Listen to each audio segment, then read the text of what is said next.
Okay, the rest of intermolecular forces, intermolecular attractive forces, because all these forces, they're attractive forces.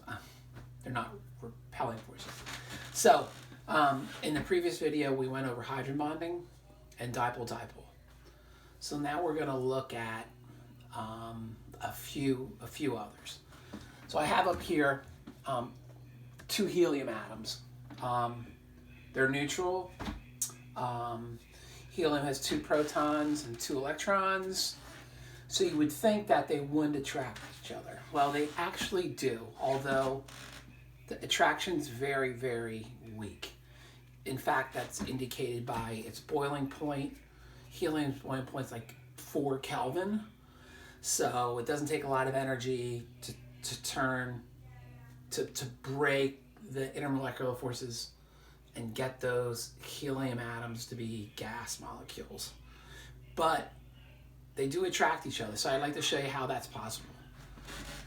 So let's think about helium has 2 protons in the nucleus, okay? Now, these 2 electrons are in the first energy level in what's called an s orbital. Now, I'd like you to think back about when we were in school, when we went outside to the front of our building and we had a stool in the middle, and then you guys just walked around, and when I told you to stop, you held your breath, you made an X on the table, on the driveway. That represented an s orbital. You guys were electrons. Now, imagine, is it possible that at one moment a lot of you were between the stool and that road? Sure, it was possible, not likely. So in this case, it's possible that these electrons that are in this s orbital, remember it's spherical, these 2 electrons could be on this side of the nucleus, okay? So think about, what would these electrons do to these electrons in this atom? That's right, repel them. So these electrons get repelled, and then this part of this atom, the part closest to the electrons, becomes slightly positive, and of course this is slightly negative, and there's an attraction there. It's a momentary dipole. So just a momentary, it's weak. It's weak in this case because there's only 2 electrons. If we increase the number of electrons, it gets to be a stronger attraction.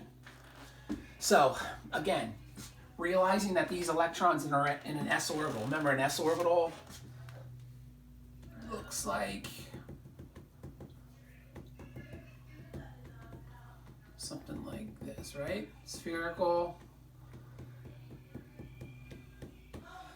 As you leave the nucleus, the probability increases and it starts to drop off. Just imagine, in this atom, these electrons are on one side. That would repel these electrons. Electrons repel each other. And then so the side closest to the electrons would become positive, and that's negative. Now this is called, it's a weird name, London Dispersion. It's a London Dispersion force. London Dispersion force. Sometimes abbreviated LDF, okay?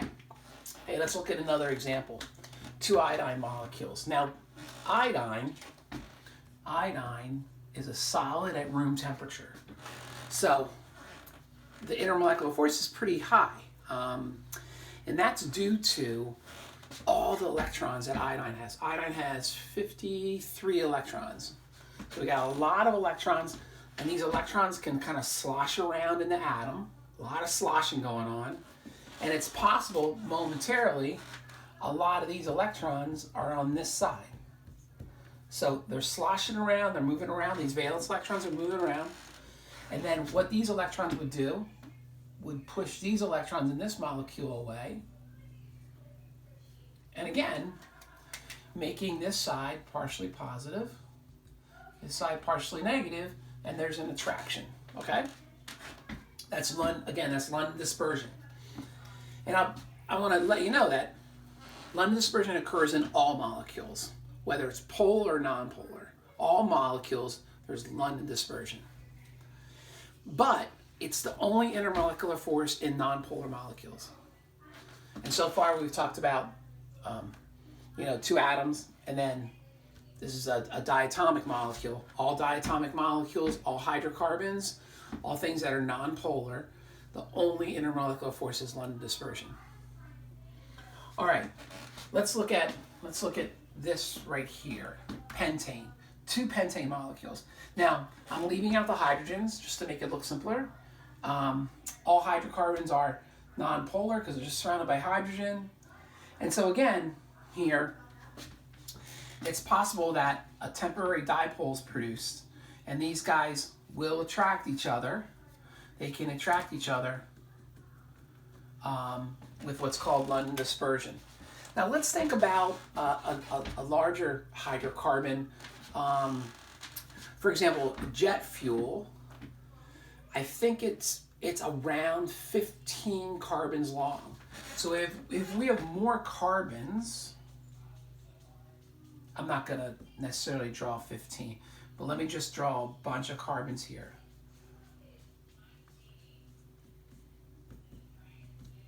So what do you think is true about this London dispersion force?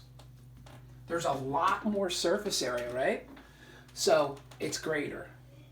And that's reflected in the fact that jet fuel is very viscous. It's very thick. It pours slowly. This liquid, pentane, is actually a liquid at room temperature, and it would pour probably similar to water. If we think about butane, now we just change this to butane. That's actually a gas. So the intermolecular force just went down. It's a gas at room temperature. Of course, if we put pressure on it, it's a liquid. That's why butane's a liquid in a cigarette lighter.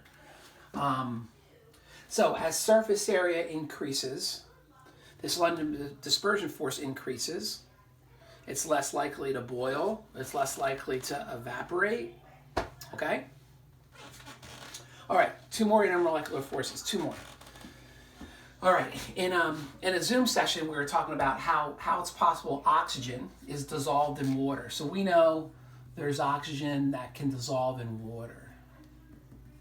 Otherwise, fish wouldn't be able to survive in a creek or a pond or a lake or an ocean. And how's that possible? This is nonpolar. Doesn't have a positive or negative side.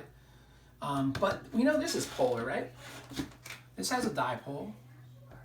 That's partially negative. So think about that partial negative charge. What's that going to do to electrons in this molecule? Yeah, push them, repel them, right? All of a sudden, this side becomes partially positive, and there's an attraction. It's pretty significant. So water can dissolve any nonpolar compound. Maybe not a lot, maybe very slightly, but it can still dissolve it.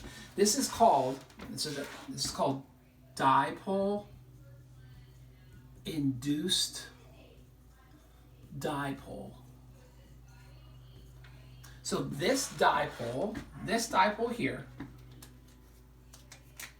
actually, if you think about the dipole moment, that dipole makes this have a dipole.